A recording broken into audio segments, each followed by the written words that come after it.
Good afternoon students. आज हम देखने वाले हैं class 6 SCRT chapter number 4 the वैदिक एज। हमने पिछले क्लास में चैप्टर नंबर 3 की बात की थी, जिसमें हमने इंडस वैली सिविलाइजेशन के बारे में पढ़ा था और ये भी देखा था कि इंडस वैली सिविलाइजेशन कैसी सभ्यता थी। एक शहरी सभ्यता थी, फर्स्ट है ना, फर्स्ट अर्बन सिविलाइजेशन थी। तो in the previous chapter we have learn about Harappan civilization और इंडस वैली सिविलाइजेशन। उसके कई सालों बाद एक नई सभ्यता का आरंभ हुआ, जिसको बोलते हैं वैदिक कल्चर। ठीक है, और ये वैदिक कल्चर कौन से दो नदियों के बीच थी? तो इंडस और सरस्वती रिवर के बीच थी। और जो लोग उस वैदिक कल्चर में के टाइम जो लोग थे वो अपने आप को क्या बोलते थे? आर्यंस। आर्यंस क्यों बोलते थे? क्योंकि आर्य वर्ड का जो लिटरल मीनिंग है वो है बेस्ट या कल्चर। अब हम सब, जैसे कि आप लोग सब जानते हो कि आप अपने आप को सबसे श्रेष्ठ ही बताना चाहोगे ना, इसलिए उस टाइम के लोग जो भी थे उन लोग अपने आप को क्या बोलना पसंद किए? आर्यंस, जिसका मतलब होता है बेस्ट और कल्चर्ड। ठीक है, अब जब भी हम कोई नई सभ्यता के बारे में पढ़ते हैं तो हमको ये सब इन्फॉर्मेशन कहाँ से मिलता है? उनके लिटरेचर से। तो सबसे पहले हम उनका लिटरेचर के बारे में जानते हैं। ठीक है, तो वैदिक लिटरेचर जो रहता है वो सबसे एंशंट लिटरेचर है वर्ल्ड का, पूरे वर्ल्ड का, इंडिया का ही नहीं, पूरे वर्ल्ड का। आपने सबने सुना होगा ऋग्वेद। ऋग्वेद सुना है ना? ये सबसे एंशंट लिटरेचर है हमारा। Language of the Vedas is ancient Sanskrit. ये जो लिटरेचर रहते हैं, जो इनके ग्रंथ रहते थे, वो उन लोग कौन से भाषा में लिखते थे? तो वो संस्कृत भाषा का उपयोग करते थे। ठीक है, और 4 टाइप के वेदास उन्होंने लिखे थे। यह ऋग्वेद, यजुर्वेद, सामवेद और अथर्ववेद। इन सभी वेदों को क्या बोलते थे? श्रुति लिटरेचर। श्रुति लिटरेचर क्यों बोलते थे? क्योंकि ये एक जनरेशन से दूसरे जनरेशन तक वर्ड्स के फॉर्म में डिलीवर किए जाते थे। इन लोग अपना लिटरेचर में जो भी उनकी इन्फॉर्मेशन है उसको कहीं लिखते नहीं थे। उन लोग क्या करते थे? एक दूसरे को बताते थे, जिससे सामने वाला, जैसे कोई टीचर टीच कर रहा है तो जो स्टूडेंट है वो नोट डाउन नहीं करता था, वो अपने माइंड में उसको याद करके रखता था। इसलिए उसको श्रुति लेख बोलते थे। That is, Shruti means what? That which is heard, जो कि सुना जा सकता है। ठीक है, तो it was transferred verbally bye hearing. ठीक है, bye hearing, by word of mouth from the teacher. ये कैसे ट्रांसफ़र होता था? वर्बली ट्रांसफ़र होता था स्टूडेंट्स तक। Students would listen to it and learn it by repeating it. Students क्या करते थे? जो भी उनके टीचर्स उनको बताते थे वो उनको ध्यान से सुनते थे और उनको लर्न करते थे। लर्न कैसे करते थे? बार बार रिपीट करते थे लाउडली, तो वो उनको लर्न हो जाता था।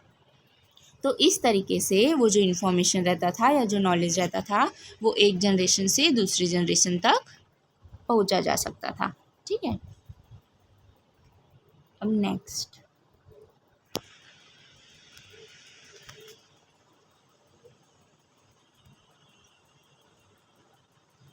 स्लाइड में हम पढ़ेंगे ऋग्वेद के बारे में। मैंने आपको बताया 4 तरीके के वेद होते हैं, ऋग्वेद, सामवेद, यजुर्वेद और अथर्ववेद, है ना।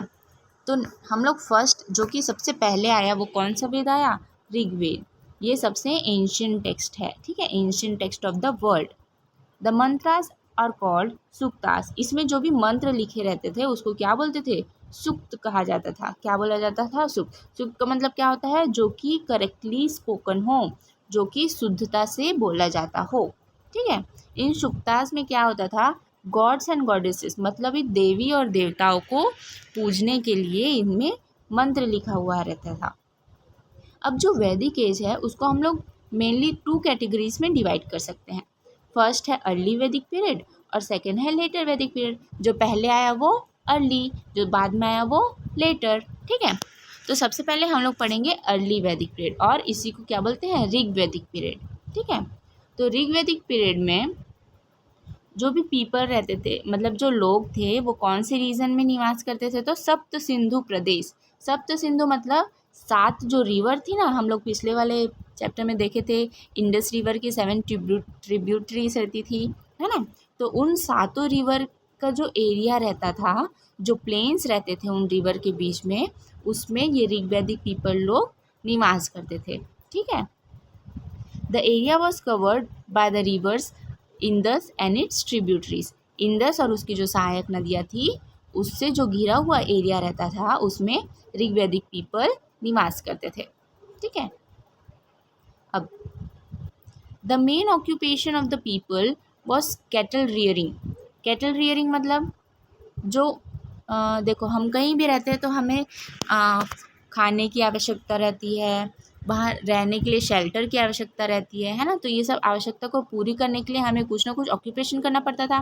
तो उस टाइम की पीपल का मेन ऑक्यूपेशन क्या रहता था? कैटल रियरिंग, मतलब पशुपालन। पशुपालन करके उन लोग अपना जीवन यापन करते थे। ठीक है। They also grow wheat and barley. Wheat और बार्ले भी उन लोग उगाते थे, पर उस टाइम जो फार्मिंग था वो मेन ऑक्यूपेशन नहीं था। आज इंडिया में देखो लगभग 60% of the people agriculture related work से जुड़े हुए हैं, पर उस time agriculture was not the main occupation. The main occupation was what? Cattle rearing was the main occupation. Okay. They worshipped cows and got milk, butter, ghee etcetera from them. वो हमारे देखो हम शुरू से ही काऊ की पूजा करते आए, गाय हमारी माता है ना। तो ये कॉन्सेप्ट कब डेवलप हुआ? ऋग्वैदिक पीरियड में डेवलप हुआ। वो ऋग्वैदिक पीरियड के टाइम से ही हम काउस को वर्शिप करते थे, मतलब काऊ उस समय भी पूजनीय थी और उससे हमें क्या मिलता था? मिल्क, बटर, घी एक्सेट्रा, है ना। जो भी काऊ प्रोडक्ट्स हैं, डेयरी प्रोडक्ट्स हैं, वो सब हम उस टाइम से यूज़ करते आ रहे हैं। ठीक है। Horses were also useful for them and were used in their chariots. Horses का यूज़ उन लोग क्यों करते थे? तो अपने रथ में करते थे, मतलब एक जगह से दूसरी जगह उनको अगर जाना हो तो उन वो किसका यूज़ करते थे? हॉर्सेस का, है ना, घोड़े का इस्तेमाल करते थे।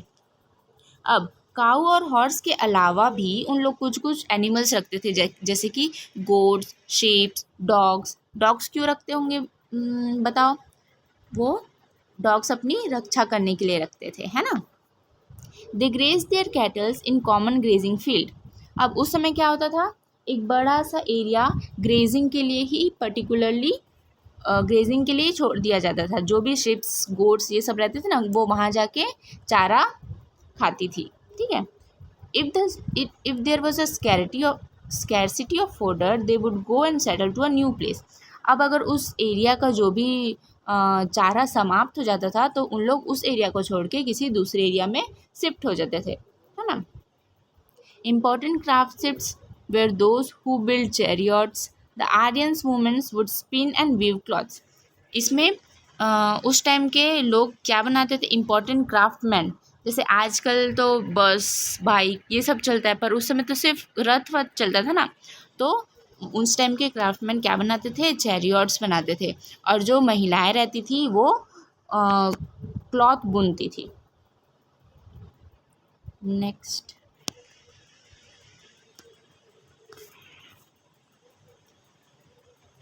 देखो, इस स्लाइड में हम देख सकते हैं इंडिया का मैप दिखाया गया है और ये दिखाया गया है कि जो ऋग्वैदिक पीपल वो कहाँ पे निवास करते थे। देखो यहाँ से इंडस रिवर निकल रही है, भारत होके पाकिस्तान से ऐसे बह रही है ना। अब यहाँ से उसके ट्रिब्यूटरीज हैं। तो यहाँ पे जो ये वाला जो एरिया है, ये वाला एरिया, यहाँ ऋग्वैदिक पीपल निवास करते थे। ये जो कलर किया गया है ना, ये एरिया, यहाँ पे ऋग्वैदिक पीपल निवास करते थे। और आपको पता है कि पहले लोग हर समय रिवर के पास ही क्यों निवास करते थे? क्योंकि उनसे उनको वहाँ पे खाना पीना या फिर जो भी शिकार करना है वो सब उनको ईजी पड़ता था। ठीक है। लाइफस्टाइल। अब ऋग्वैदिक पीपल का लाइफस्टाइल कैसा रहा था? तो उस टाइम तो ज़्यादा मॉडर्न, आजकल क्या है, इतने फैशंस आ गए हैं, इतने नए नए कपड़े आ गए हैं, पर उस टाइम क्या होता था? वो एकदम सिंपल लाइफ जीते थे, जो मिल गया उनसे ही संतुष्ट वाला। ठीक है। They lived in houses made up of would and mud. उनके हाउसेस किससे बने रहते थे? लकड़ी और मिट्टी से बने रहते थे। They would build huge cattle sheds for their cow. अपने गायों को रखने के लिए अब अलग से उन लोग कैटल शेड्स भी बनाया करते थे। They used milk, butter, ghee और ये सब। देखो wheat, barley, meat, butter milk, curd, ये सब किससे पैदा होता है? काऊ से। अब जब काऊ की इतनी अहमियत है तो वो तो उनको पूजेंगे ही ना, है ना। Father was the head of the family. उस समय की सोसाइटी क्या थी, पैट्रियार्कल इन नेचर थी, मतलब फादर जो भी मेल रहते थे वो हेड रहते थे फैमिली के, ठीक है। Male members has an important position in society. Women were treated well and there presence was essential in religious ceremony. उस समय की महिलाओं को भी बहुत आदर सम्मान से रखा जाता था और उनका प्रेजेंस बहुत ज़रूरी रहता था जब भी कोई रिलीजियस सेरेमनीज होता हो, ठीक है। Womens were educated. उस समय की वुमेन्स भी वेरी वेल एजुकेटेड रहती थी, जैसे कि आज की वुमेन्स हैं। ये हमें कैसे पता चलता है कि उस समय भी एजुकेशन वुमेन को दिया जाता है? वो उस जो ऋग्वेदा है उसमें, उस लिटरेचर में हमें दो महिलाओं के नाम पता चलते हैं, घोषा और अपाला। ये जो घोषा और अपाला हैं वो सुक्तास, उन्होंने सुक्तास बनाए हैं। तो मतलब वो बना तो तभी सकते हैं ना जब वो लोग वेरी वेल एजुकेटेड रहेंगे। तो इस समय पता चलता है कि उस समय वुमेन्स को भी एजुकेशन दी जाती थी।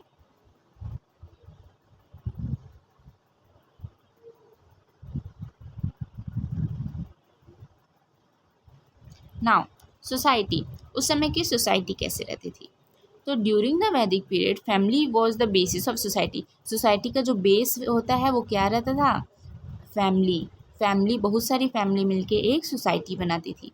अ विलेज और township was inhabited by people of several families.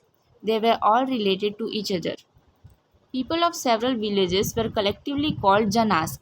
अब बहुत सारे विलेज के पीपल को अगर एक साथ मिला दे तो क्या बोलते थे? जनास बोलते थे उनको, ठीक है। और बहुत सारे जनास लाइक पुरुजना, कुरुजना, यदुजना, ये सब उस टाइम निवास करते थे। मतलब उन जनास को एक पर्टिकुलर नाम भी दिया गया था। At that time, beside the Vedic people, there were several others who had different lifestyles and did not speak Sanskrit. अब इसमें बताया गया है कि वैदिक पीपल के अलावा भी वर्ल्ड में और भी अलग अलग लोग रहते थे और उस उन लोगों को वैदिक पीपल क्या बोलते थे? दास बोलते थे। दास या फिर पानी बोलते थे, ठीक है। और कभी कभी क्या होता था, वो दास और इन वैदिक पीपल के बीच में वॉर भी हो जाता था। जैसे अभी इंडिया पाकिस्तान का वॉर चल रहा था ना, वैसे ही उस टाइम भी कुछ कुछ रिसोर्सेज को लेके या फिर कुछ भी ट्रेड को लेके वॉर हो जाता था। जैसे जैसे टाइम बीतता गया, वैदिक एंड नॉन वैदिक people started interacting with each other. अब जैसे जैसे उन लोग टाइम के साथ आगे बढ़ते गए, उन दोनों सभ्यता में जैसे जो कि दास थे और वैदिक पीपल थे, उन दोनों के बीच में इंटरेक्शन बढ़ा और वो एक दूसरे से लर्निंग चालू किया, मतलब एक दूसरे से कुछ कुछ सीखने लगे। अर्ली वैदिक पीरियड में जो जितने भी, जैसे कि जो भी लोग थे, रेदर उनका कास्ट भले अलग हो, उनका जो भी ऑक्यूपेशन है वो अलग हो, पर भी वो सब एक ही ट्रीटेड इक्वली, मतलब एक ही जैसा ट्रीट किया जाता था। और उस समय सोशल इविल्स भी, जैसे कि कास्ट सिस्टम, आजकल नहीं, पहले हुआ करता था कि कास्ट सिस्टम, जो लोअर कास्ट के रहते थे उन लोग अपर कास्ट के घर नहीं जाते थे, ऐसा होता था ना, वैसा उस टाइम नहीं हुआ करता था। नाउ राजा, राजा क्या होता है?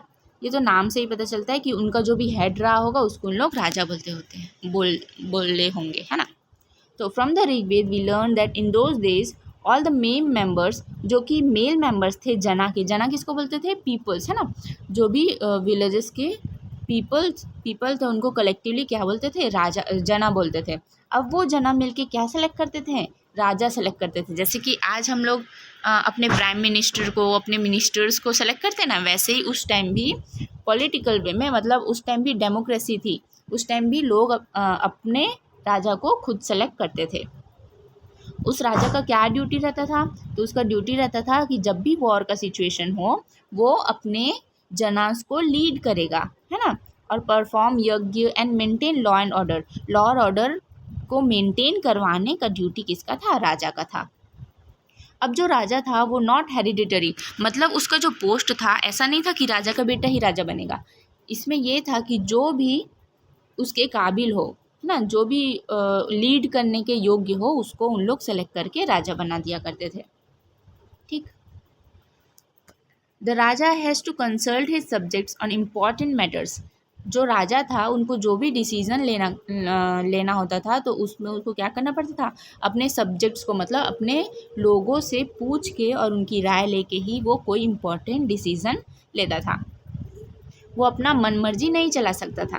ठीक है, तो इससे हम लोग बोल सकते हैं कि उस समय भी रिपब्लिकन ट्रेडिशंस फॉलो करते थे। रिपब्लिकन ट्रेडिशंस मतलब जैसे कि आज हम लोग डेमोक्रेटिकली अपने नेता को चुनते हैं, फिर उन अगर कुछ हमें गलत लगता है तो उनके सामने जाके अपना राय प्रकट भी कर सकते हैं, वैसे ही उस टाइम भी जो राजा रहता था वो अपने जनों के जो भी इंटरेस्ट है उनको ध्यान में रखते हुए ही जो भी डिसीजंस वो अपने जना से ही पूछ के या कंसल्ट करके लिया करता था। ठीक है, अब वॉर के बारे में पढ़ते हैं। तो समटाइम्स क्या होता था, टू जनास के बीच में वॉर हो जाता था। किसको लेके, कैटल को लेके या पैस्चर्स को लेके। तो क्या होता था, उस टाइम तो परमानेंट आर्मी रहती नहीं थी, है ना, तो परमानेंट आर्मी तो नहीं रहती थी। तो उस टाइम क्या होता था, जैसे ही कोई वॉर होता था तो all man would go to fight, और जितने भी मेल मेंबर्स थे वो लोग युद्ध के लिए जाते थे। और उनको कौन लीड करता था, राजा, उनका राजा लीड करता था।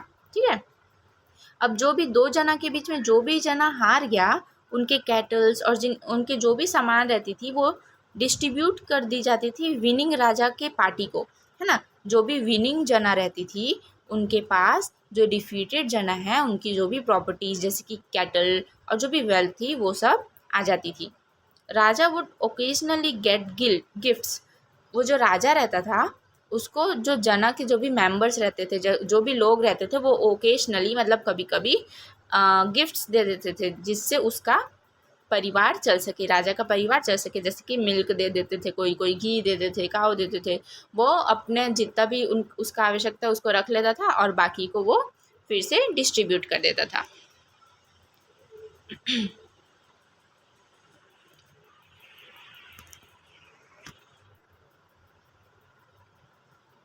One part would be kept by the raja. ये वही बता रहा है कि एक पार्ट उसमें का राजा रख लेता था और बाकी को डिस्ट्रीब्यूट कर देता था अपने लोगों के बीच।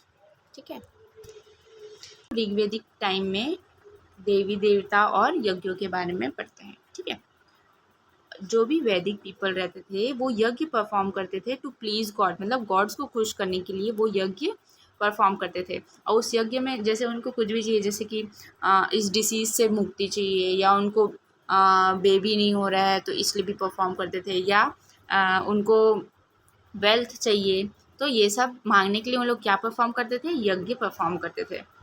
The main God was Indra, अग्नि, वरुण, सूर्य। मतलब जो नेचर रिलेटेड गॉड है ना, जैसे कि इंद्र वर्षा के देवता, अग्नि फायर उसके देवता, वरुण और सूर्य, है ना, ये सब जो नेचर से रिलेटेड गॉड्स हैं वो उनकी पूजा किया करते थे।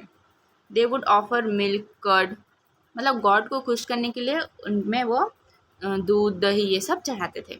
और वैदिक सूक्तास को रिसाइट करते थे, मतलब मंत्र जाप करते थे। बिसाइड प्रेज ऑफ गॉड्स, वैदिक सूक्तास हैज ऑल्सो डिस्क्रिप्शन।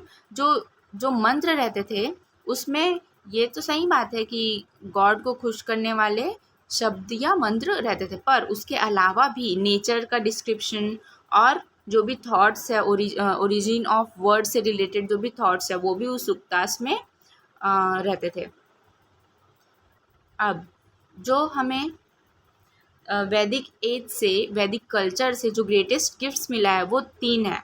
क्या है, सबसे पहला तो संस्कृत लैंग्वेज। संस्कृत लैंग्वेज हमें कहाँ से मिला है, तो वैदिक कल्चर से ही मिला है। सेकंड है वैदिक लिटरेचर, जो कि एंशियंट लिटरेचर है ऑफ इंडिया। इंडिया का एंशियंट लिटरेचर भी कहाँ से मिला है, वैदिक एज से ही मिला है।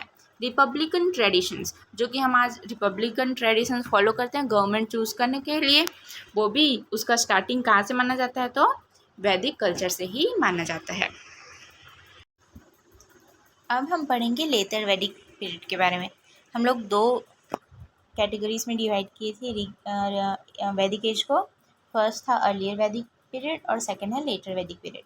तो जो यजुर्वेद, सामवेद और अथर्ववेद है, ये सब वेद कौन से वैदिक पीरियड में लिखे गए, तो लेटर वैदिक पीरियड में। इस टाइम के लोग जो सप्त सिंधु प्रदेश से लेके नॉर्दर्न गैंगेटिक प्लेन्स तक फैले हुए थे। मतलब जैसे जैसे डेवलपमेंट होते गया है ना, एग्रीकल्चर में भी डेवलपमेंट होते गया, इंडस्ट्री भी बढ़ती गई, तो क्या एरिया उनका बढ़ते गया, और जैसे जैसे एरिया बढ़ते गया वैसे वैसे न्यू स्टेट का एग्जिस्टेंस भी आया।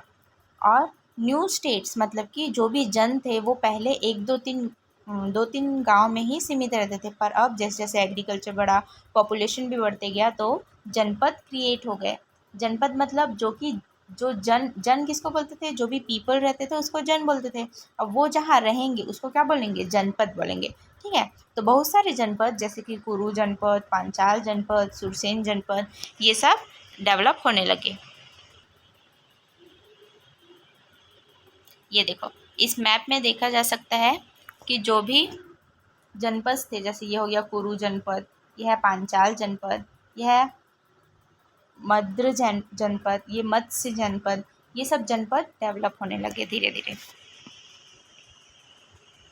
Development in agriculture and material prosperity, तो जैसे जैसे एग्रीकल्चर में डेवलपमेंट होते गया तो बहुत सारी नई नई टेक्निक्स भी डेवलप होती गई, मटेरियल प्रॉपर्टीज़ भी, प्रॉस्पेरिटी भी आने लगी। ठीक है, लेटर वैदिक पीरियड में farmers were able to grow surplus amount of cereals, मतलब जितना वो खाते थे उससे ज़्यादा वो पैदा करने लगे, राइस पैदा करने लगे, वीट, ऑयल सीड, पल्सेस, ये सब की एग्रीकल्चर होने लगी। ठीक है, मटेरियलिस्टिक प्रॉपर्टीज़ भी डेवलप होने लगा, जैसे कि पहले क्राफ्टमैन क्या बनाते थे, सिर्फ रथ बनाया करते थे, पर अब क्राफ्ट्समैन क्या बनाते हैं, ऑर्नामेंट्स बनाते हैं, लेदर आइटम्स, वुडन आर्टिकल्स, ये सब भी उन लोग बनाने लगे।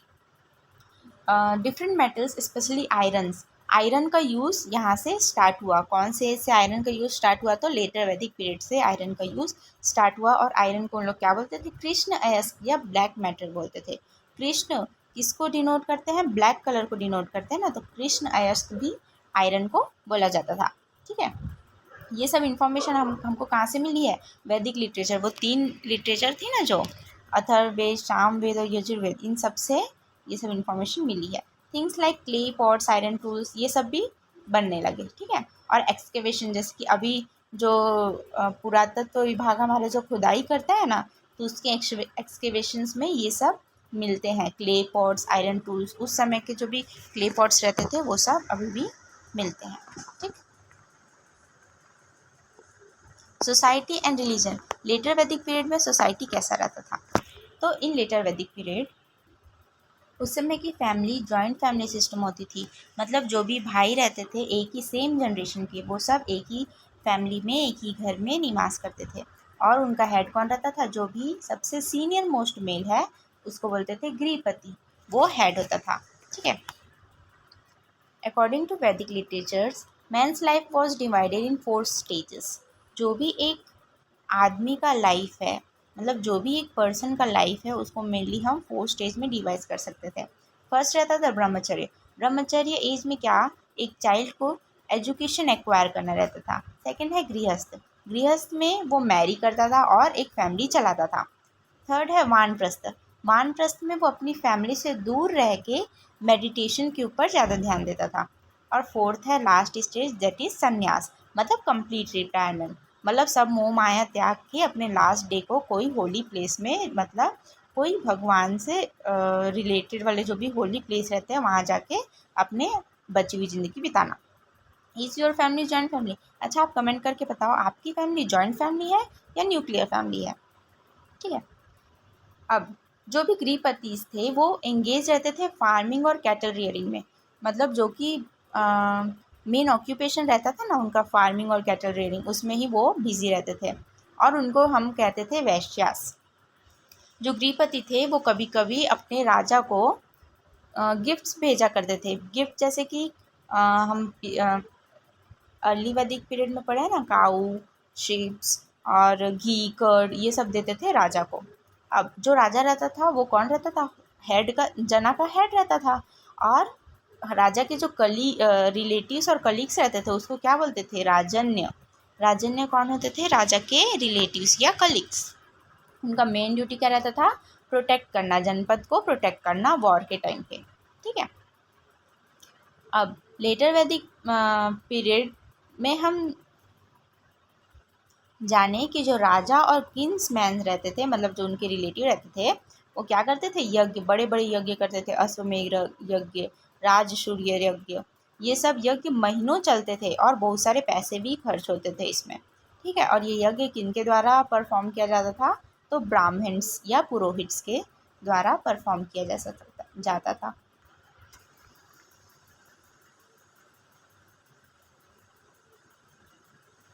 Brahmins would get money, cows, etc. in donations.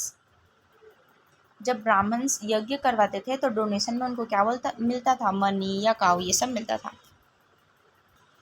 उस टाइम के लोग ये बिलीव करते थे कि यज्ञ राजा को स्ट्रांग बनाता है और प्रॉस्पेरिटी लाता है उसके जनपद में। लेटर वैदिक पीरियड में जो कि सोसाइटी थी वो 4 वर्णों में डिवाइड हो चुकी थी। फर्स्ट थे ब्राह्मण्स जो कि यज्ञ करवाते थे और वेदास को पढ़ाते थे। सेकंड थे क्षत्रिय जो कि कॉर्पोरेट करते थे, रूलिंग द सोसाइटी, मतलब जो कि वॉर के टाइम में कॉर्पोरेट किया करते थे राजा को। थर्ड थे वैश्य जो कि एंगेज थे फार्मिंग एंड कैटल रियरिंग में। और फोर्थ थे शूद्र जो कि दूसरों को सर्विस प्रदान करते थे। अब जो वर्ण सिस्टम था वो कौन से सिस्टम में बदल गया, कास्ट सिस्टम में।